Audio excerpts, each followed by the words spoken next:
Hi there, I'm going to show you how to create a sample of knife pleats. How these pleats work will be that on your pattern you'll have a solid or bold line and a dotted line and an arrow marking the direction of the pleats. So usually they all lie in the same direction, or they might lie in the same direction up into the centre fold, say, and then the pleats coming the other way would fold from right to the left. So it depends on the garment and the design. The way in which the pleats are formed is they're generally formed on the right side of the fabric, and they're folded from solid line to dotted line. So you'd fold along the solid line like so, and then fold that over towards the dotted line, and then you do that all the way along, folding from the solid line to the dotted line. I'm going to show you how you can do that in fabric. You're going to need your pattern piece for the knife pleats that I've already given you, and then you're also going to need a piece of fabric which will be about the same size. It can be slightly smaller, slightly larger, but roughly the same size. And then I'm going to take my fabric and my pattern, and I'm going to put the pattern so it's pretty much central along that top edge, so the top edges meet. And you can pin this in place so that it doesn't move. So I'm just going to pin that onto there.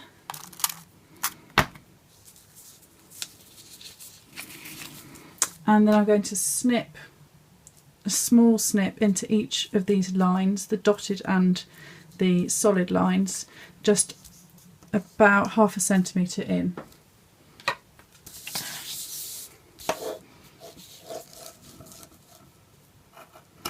You don't want to snip any further into this, because if this was a garment, you'd be cutting into the seam allowance, so you only really want to be cutting into the edge. So I should do that all the way along, just put a little snip, and that's just going to mark the top of the pleats.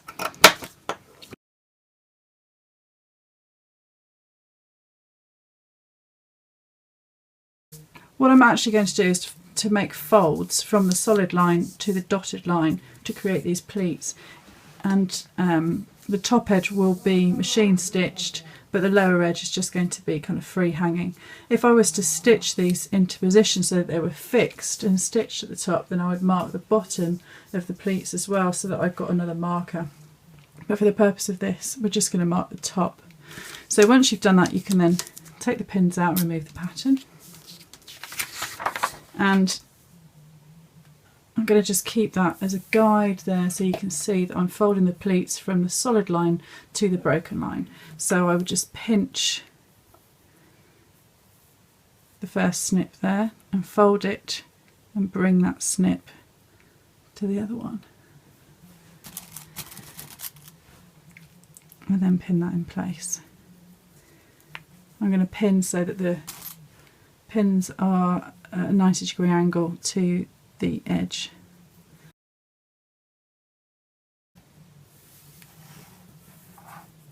So I'm going to do that again. So I'm going to pinch where that snip is. So that's the solid line of the next pleat, and then I'm bringing it to the broken line. And then I'm going to pin that in place.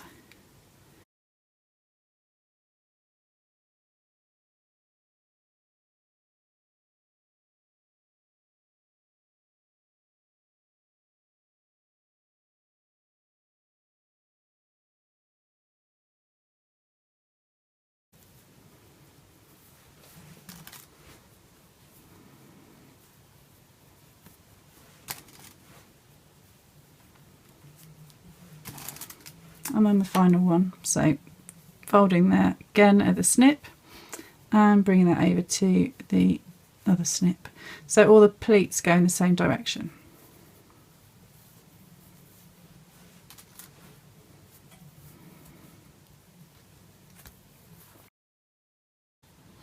Okay, so I'm going to just machine stitch across the top of my knife pleats just to hold them in place so that I can take out the pins. On my needle plate I've got these markings. You can see the 15 is marked.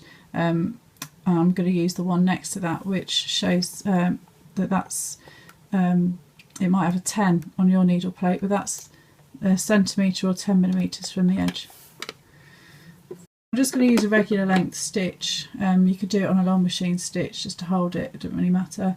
And I'm doing it in pink just so that you can see it, but obviously it'd be better if it was a thread colour that matched your fabric. So I'm just going to stitch straight over the pins, following that 10 line.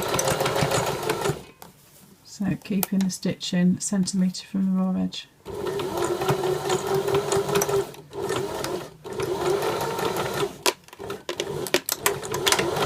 And then finishing off there.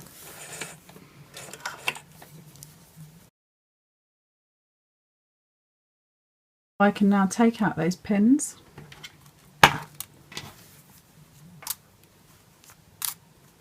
And that's my knife pleat sample finished. You could press it if you wanted to, or you can just leave it. And then I'm going to use my pinking shears to just finish the edges to stop it from fraying, and then you can put that into your file.